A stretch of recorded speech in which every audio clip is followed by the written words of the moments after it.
Só, e fica ligado também porque amanhã é o último dia para que o eleitor justifique a sua ausência às urnas no primeiro turno das eleições. O cidadão deve apresentar uma justificativa fundamentada ao cartório eleitoral, comprovando o motivo da sua ausência nas eleições municipais.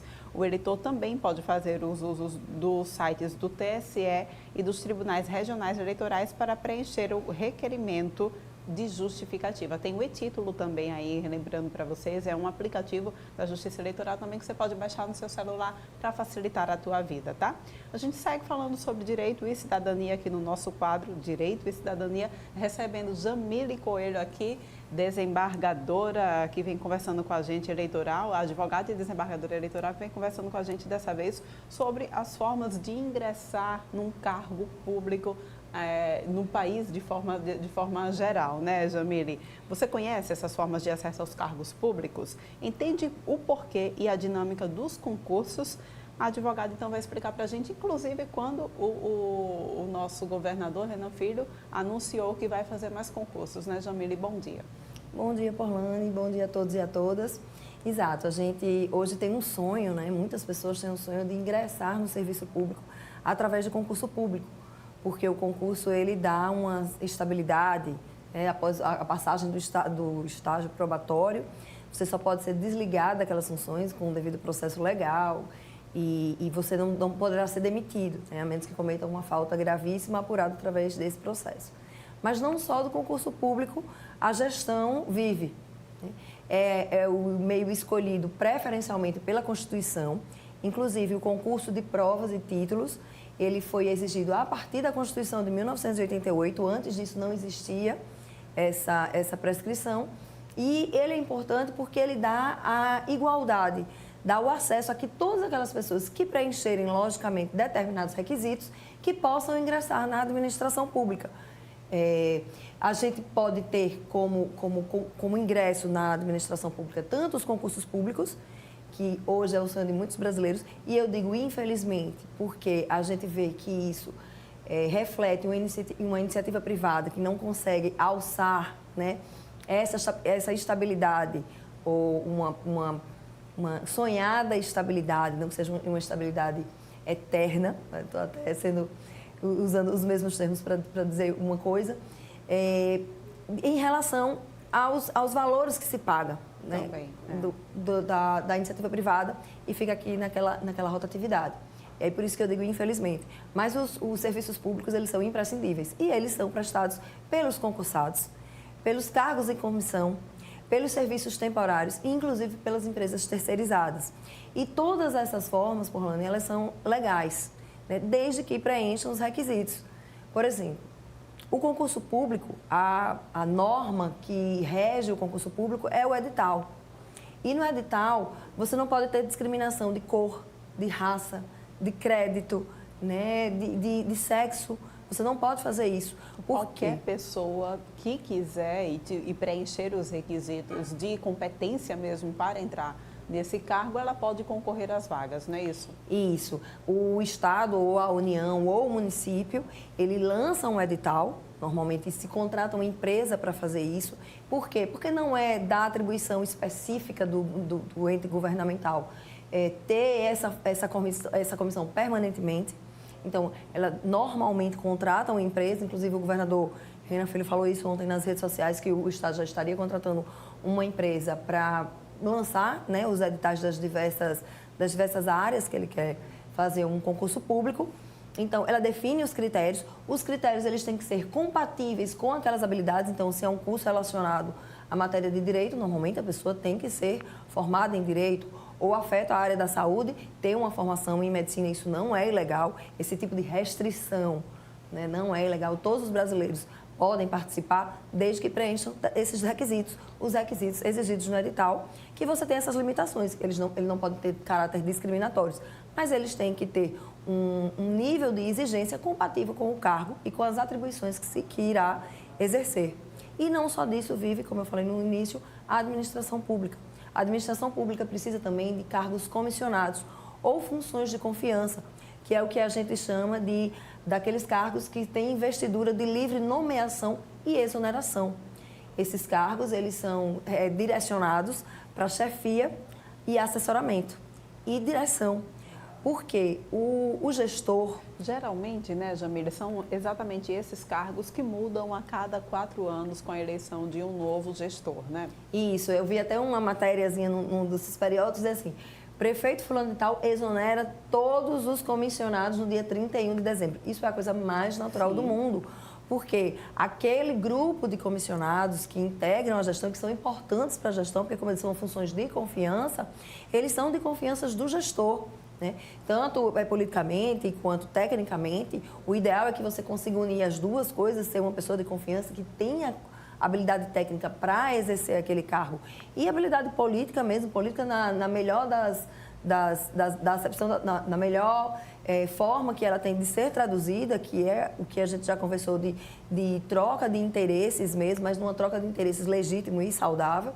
Então, assim, o ideal é que os cargos comissionados sejam preenchidos por pessoas que consigam demonstrar essa habilidade e é natural que no dia 31 de dezembro, no último ano do mandato, todos esses comissionados sejam exonerados em um único ato, inclusive, para que o novo gestor possa preencher aqueles cargos com as pessoas da confiança dele, né, com quem ele acha que está mais apto e, às vezes, muitas vezes, em uma boa parte, volta né, a ser nomeado, até porque hoje a gente tem uma máquina que funciona com os cargos comissionados e funciona bem. Em alguns... Um caso disso, Ingrid, só interrompendo Claro. um pouco, um exemplo disso, foi exatamente, a gente recebeu aqui essa semana o coordenador do grupo de gestão integrada que vai ficar com a questão de lá da região do Pinheiro. Sim. E eles vão continuar com a mesma equipe que faz a Defesa Civil lá e os técnicos que faz aquele trabalho de técnico mesmo para monitorar a região lá dos bairros que estão afundando. O gestor que bem sabe, que tem uma certa experiência, normalmente ele faz isso. O que acontece na vida real? Todos esses comissionados, eles são exonerados e alguns dias depois, uma boa parte deles, exceto acho que o staff maior mesmo, né, de funções mais altas, eles voltam. Até que o gestor vá sentindo se pode ou não contar com aquela pessoa. Né? Tem pessoas que estão há 20 anos em cargos comissionados. Isso não é ilegal, porque se ela está... né, fornecendo um serviço de qualidade, se ela está ali dando o melhor para o serviço público e para os administrados, que somos todos nós, isso não é um empecilho dela continuar. Né? Há uma certa antipatia pelos cargos comissionados.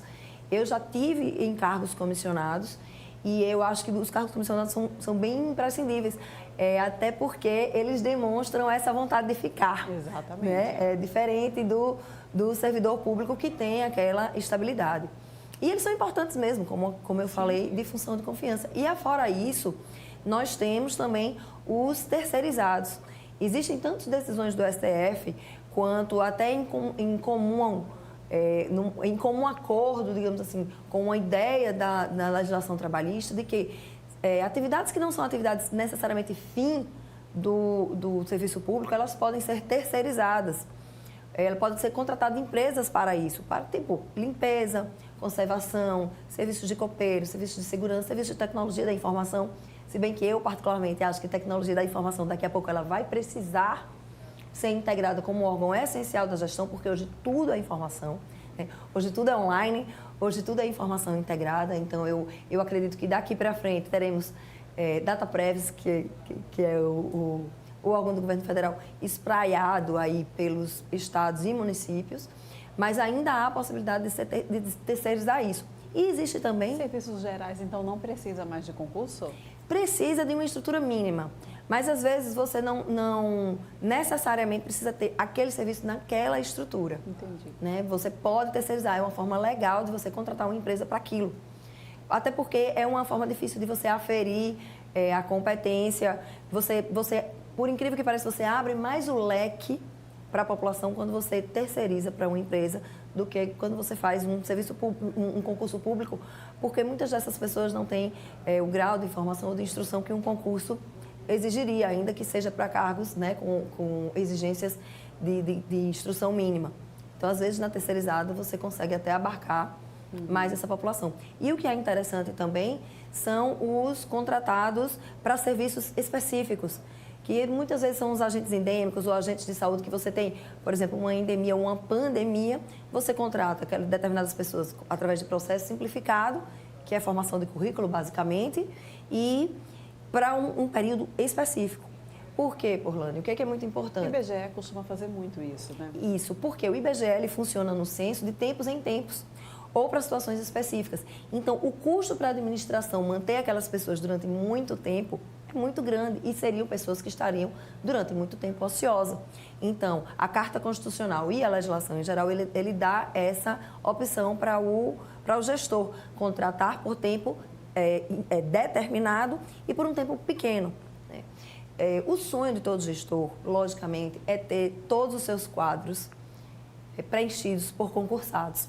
Até porque o concurso de provas e títulos, ele é um atestado de que aquela pessoa tem a competência e tem os requisitos técnicos, né, de habilitação para exercer aquela função.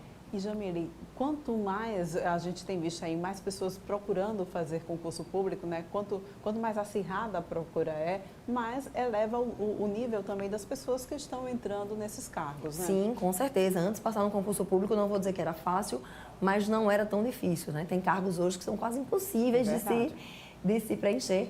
E você ali tem 3, 4, 5 anos estudando para determinadas funções.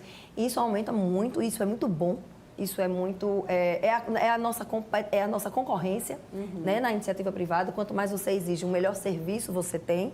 Na iniciativa privada, quanto mais você tem concorrentes, aquelas empresas elas vão tentando lhe ganhar e vão aumentando a qualidade de serviços. É mais ou menos isso que acontece nos serviços públicos, nos concursos públicos, né? Você vai aumentando o nível de exigência e você vai deixando aquelas pessoas mais capacitadas para o órgão. Mas o que é mais importante, Porlane, é que a gente tem que levar em consideração os custos que um concurso público gera. Não só do concurso em si, mas de toda a projeção. Por exemplo, a gente falou semana passada sobre orçamento, né? Que o atual gestor ele vai trabalhar com o orçamento aprovado no ano passado por outro gestor e por outros vereadores. Ele, para abrir concurso público, por exemplo, ele tem que já ter no orçamento desse ano a dotação orçamentária equivalente àquilo. Porque para toda despesa que você gasta, você tem que saber de onde vem a receita. Então, eu tenho certeza absoluta que muitos prefeitos gostariam de fazer concurso, mas eles não conseguem, porque o concursado ele tem férias, ele tem 13º, mas não só isso, porque os comissionados também têm direito a isso, mas eles têm projeções ao longo da carreira. Sim. Ele tem planos de cargos e salários. E os gestores, desde a edição da Lei de Responsabilidade Fiscal, que é uma lei boa, que é uma lei que os gestores ficam amarrados mesmo, ou seja, como na nossa casa. Sim. A gente não pode ter uma despesa muito maior do que a nossa receita, ou não saber de onde vem o dinheiro para pagar. Então, a Lei de Responsabilidade Fiscal, ela exige que os custos com o pessoal, e aí pessoal você inclui os ativos, os inativos, que são os aposentados, os pensionistas, você inclui cargos comissionados, servidores públicos, você inclui cargos como eu, por exemplo, hoje estou ocupando. Eu não recebo um salário, eu não recebo um valor fixo por mês, eu recebo através de jeton. Eu só recebo se eu participar de determinada sessão, né? Porque eu sou substituta e o titular, quando ele falta ou quando ele está impedido, eu sou chamada a ocupar esse espaço. Então, todos esses gastos, eles têm que estar na ponta do lápis mesmo, eles têm que estar no orçamento. Então, concurso público, não faz concurso, muitas vezes não é falta de vontade, é falta de dinheiro, inclusive para que para manter os custos ao longo daquele tempo, que é diferente, por exemplo, dos comissionados. Quando os gestores, por exemplo, eles chegam no limite, e qual é o limite? Para estados e municípios, você não pode gastar mais com o pessoal do que 50% da receita corrente líquida. Eu não vou entrar aqui no que seja o conceito de receita corrente líquida, porque é uma discussão de tribunais de contas de Estado, Tribunal de Contas da União. Mas é basicamente o que você gasta, o que você recebe através de impostos e o que você tem de pagamentos obrigatórios. Então, quando o limite de despesa com o pessoal chega nos Estados e União em 50%, chega num alerta, você não pode mais fazer nada. Nos municípios, esse limite é de 60%. Se você tem 100 mil para gastar, 60 mil, até 60 mil, você pode gastar com o pessoal, mas ainda tem um alerta. Quando você chega em 95% deste limite, o gestor tem que se amarrar. Muitas vezes ele tem que se desfazer mesmo de cargos comissionados, mesmo que o cargo permaneça lá. Ele tem que demitir pessoas, ele não pode dar aumento a servidores. Então, assim, não é uma conta fácil. assim, como eu estou falando... Não é fácil gerir. Gerir né, não é Jamile? fácil. Não é fácil. Desde o primeiro dia que a gente conversou sobre isso. A gente está com o nosso tempo apertado, já poderia conversar mais sobre isso. Se tiver muito mais assunto a respeito disso, a gente volta na semana que vem com o nosso quadro, pode ser? Com certeza, estou às ordens. Muito obrigada pela tua participação.